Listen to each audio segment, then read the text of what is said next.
Le départ réel vient tout juste d'être donné. Soyez les bienvenus sur Eurosport 1, sur HBO Max pour vivre ensemble cette 11e étape du Tour d'Espagne.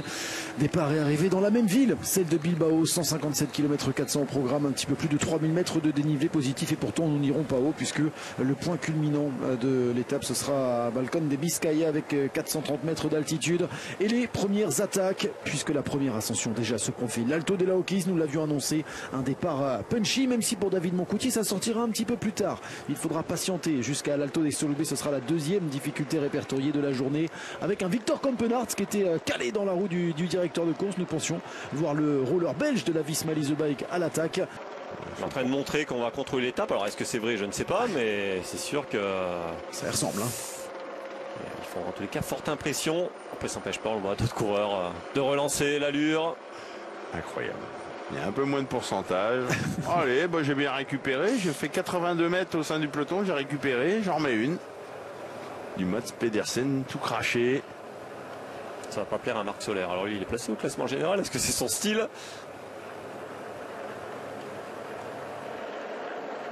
Oui, c'est Marc Soler. C'est bien Marc Soler. Il est placé au classement général. Ah oui, là je On a dû lui dire, allez, mets le bazar. Ils veulent nous embêter, ils veulent pas laisser partir Juan. Bah vas-y Marc, montre-leur. Juan Ayuso pas autorisé à sortir. Et c'est Orlus Saolar derrière. Hein. Ouais. Il marche fort aussi lui. Hein. Il y a du sprinter, finalement c'est pas très dur. Et il va aller chercher les 3 points. Marc Soler au sommet ou même pas. Même pas protéger le maillot de son coéquipier. C'est Mats Pedersen qui passe en tête au sommet de l'Alto des Solubés devant Jay Vine, devant Orlus Saolar. Ça fait 3 points. Il en avait déjà marqué 2 tout à l'heure. Mats Pedersen. Est-ce qu'on a ne serait-ce qu'une fois passé la minute d'écart entre le trio et le peloton? Je suis même pas certain. 59, toujours j'ai vu, mais pas sûr. Toujours cette cinquantaine de secondes d'écart entre Marc Soler, Mats Pedersen, Orlus Saolar et le peloton.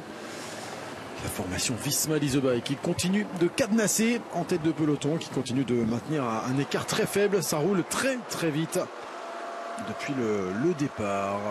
Il lâche pas l'affaire, hein. Marc Soler, il y a 31 secondes. Bon, Mats Pedersen, il est en train de se dire, bon, vaut mieux que je récupère un peu, que je puisse aller tenir les roues du peloton et éventuellement aller faire mes points tout à l'heure. Parce qu'avec l'échappée, là, je suis peut-être en train de me cramer. Et du coup, il va poursuivre l'aventure tout seul. Le vaillant espagnol de l'équipe UAE. Marc Soler qui part seul. Je pense qu'après-demain, on en saura un petit peu plus sur les arrivées punchy comme aujourd'hui. Oui, il peut même viser la victoire d'étape. Il peut espérer s'imposer sur une étape comme celle proposée aujourd'hui du côté de Bilbao. On aura d'autres éléments de réponse le concernant sur une ascension comme l'Angliru. Ce sera quand même un tout autre bonsoir. Jay Vine, il va pas aller faire les points. Jay Vine qui va même pas, non. Est-ce qu'on n'en profite pas pour ressortir là surtout? Non, c'est pour les points Louis Verbeek. Ouais, avec Nicolao. Kampenaerts, il dit au cas où je vais faire le boulot d'équipier. Au cas où. Si jamais ils avaient l'idée de sortir, je vais leur montrer que ça sert à rien. C'est Buitrago qui est sorti aussi derrière. Eh ouais, il se dit, et s'il y a un coup qui repart, il faut en être à 71 km de l'arrivée. Marc Soler est passé en tête. Et Louis Verbeek va aller chercher 4 points. 2 points, pardon. 2 points pour Louis Verbeek, 1 point pour Joël Nicolao. La pression, la façon dont ça roule dans le peloton, la façon dont tout le monde se replace. On se rapproche soit de l'arrivée, soit de la dernière montée. Pourtant, c'est loin d'être le cas. Il reste 60 km à parcourir. Marc Soler est repris maintenant par Louis Verbeek. Échappée terminée pour Marc Soler. Il doit être dégoûté, lui. Jay Vine a eu sa chance. Juan Ayuso a eu sa chance. Aujourd'hui, il a pris la sienne. Raté. Nous y voici dans l'Alto del Vivero. Il y avait eu déjà d'autres difficultés escaladées plutôt dans l'étape. Il y en a eu 4 déjà. L'Alto de Loquis, l'Alto des Solubés, le Balcón de Vizcaya et l'Alto de Morga. Nous voici dans l'Alto del Vivero. Il faudra le grimper 2 fois aujourd'hui. Première ascension de la journée répertoriée en 2e catégorie avec 4 km 200 à 8,3%. Mikel Landa. Nous l'attendions, le voici, Mikel Landa, le Basque.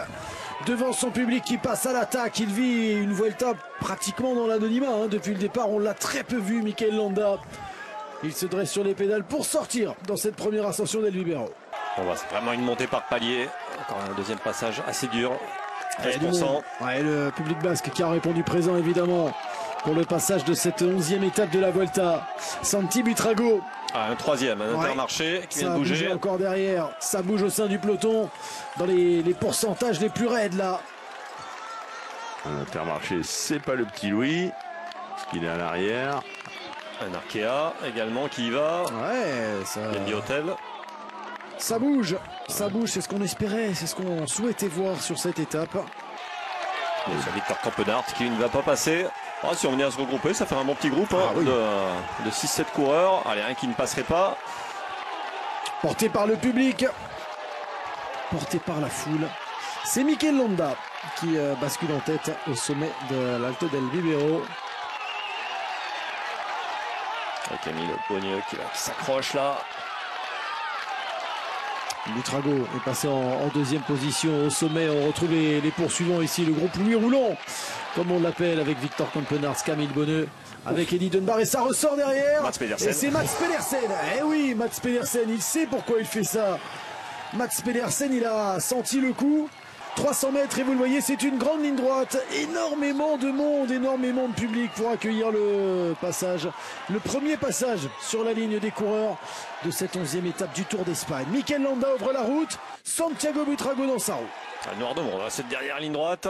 Attention, ce n'est pas le sprint intermédiaire. Que Mats Pedersen ne se fasse pas avoir. Le sprint intermédiaire, il est un petit peu plus loin. Il n'a pas été installé sur la ligne d'arrivée. C'est là où les deux frères Yates s'étaient expliqués, Adam et Simon. Cramp. Oui. Pour Mikel Landa. Oh, ça c'est dur pour le Basque. Ça c'est dur, Mikel Landa, victime de crampes. Échappé depuis tout à l'heure avec Santiago Buitrago. Il ne peut plus pédaler, Mikel Landa. Stoppé net dans son élan. Le Basque de la Soudal Quick Step. D'offensive. Là, est-ce qu'on ne prépare pas une attaque dans le Bibero? On parle beaucoup du piqué. Est-ce que les Émiratis ne décideraient pas de tenter d'attaquer Vingegaard là, dans cette ascension? Comme l'équipe a beaucoup travaillé, ils disent que pourquoi pas, on va voir combien d'équipiers restent aux côtés de Jonas Vingegaard. On se replace du côté des Red Bull Bronze, David. Certains qui explosent là. Oh, c'est Antonio Tiberi qui est en train d'exploser complètement. Oh là là. Aïe aïe aïe. Ça passe pour les premiers là sous la banderole. On a vu Tom Pidcock réussir à passer par-dessous cette bâche. Bon, c'est moins dangereux. Hein. Là, on est vraiment dans une portion où on roule à un peu plus de 20 km/h, entre 20 et 30. Donc c'était quand même moins dangereux pour les coureurs. Après sa chute hier, il était plutôt positif. J'ai bien terminé. Attaque d'Almeida. C'est Joao Almeida qui attaque à moins de 26 km de l'arrivée. La réaction immédiate de Jonas Vingegaard dans sa roue. C'est osé d'attaquer aussi loin de la ligne d'arrivée. On profite des forts pourcentages pour encore une fois tester Vingegaard, qui répond assez facilement à l'attaque du Portugais.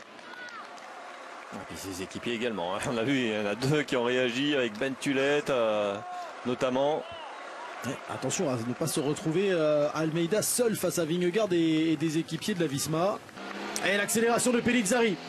Finn Fischer-Black avait emmené ce groupe. Finn Fischer-Black pour la Red Bull Bronze avait imposé le tempo. On s'attendait à ce qu'il se passe quelque chose, à ce qu'on tente quelque chose du côté de la Red Bull Bronze. L'accélération du porteur du maillot blanc. 6e du Tour d'Italie. L'Italien de 21 ans, Giulio Pellizzari. Telette aujourd'hui va très très bien.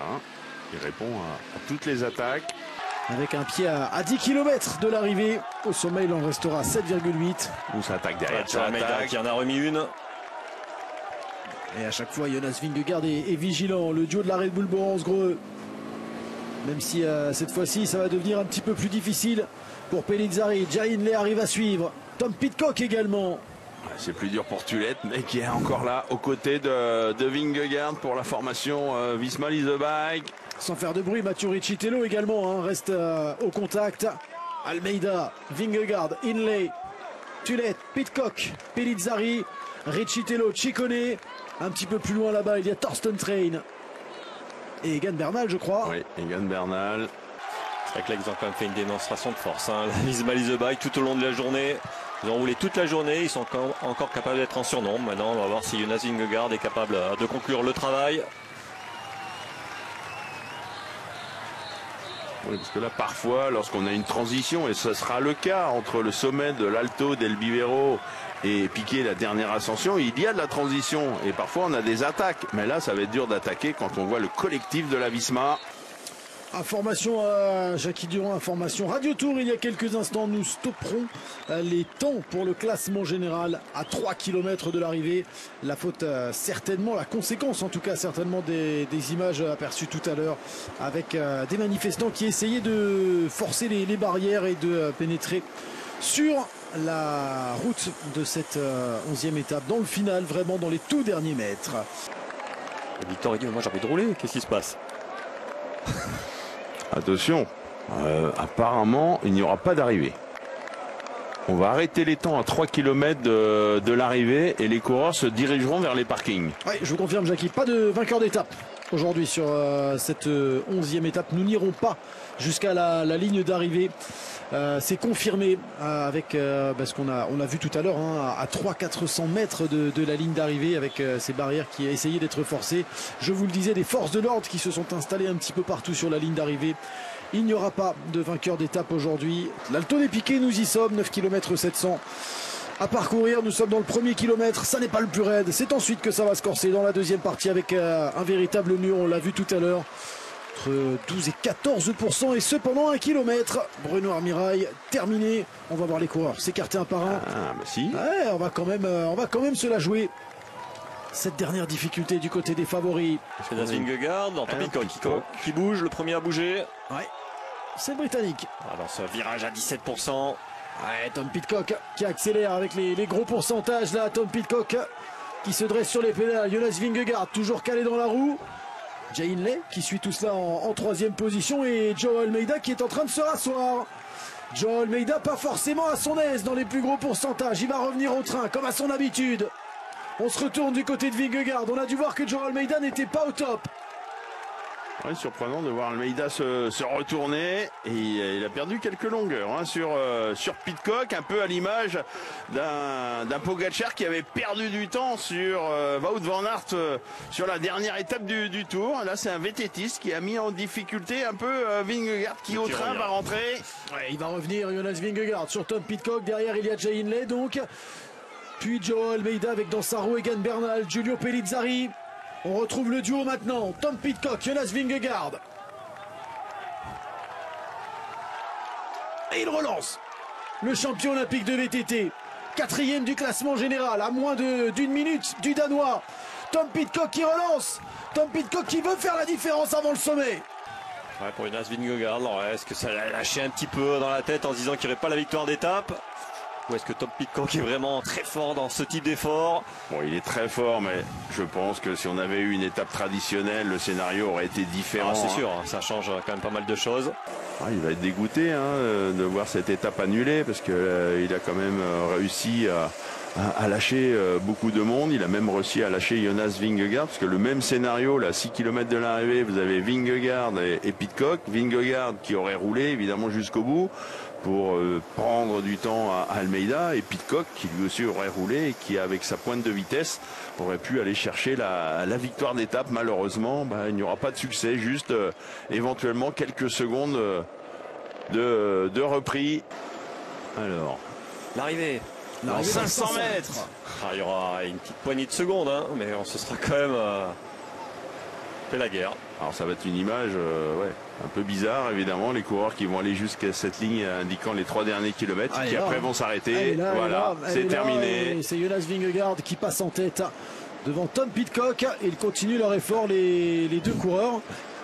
On leur demande de ralentir. Stop, messieurs. Avec Jay Hindley qui passe en 3e position, en compagnie de Félix Gall, de Matteo Jorgensen, de Joao Almeida.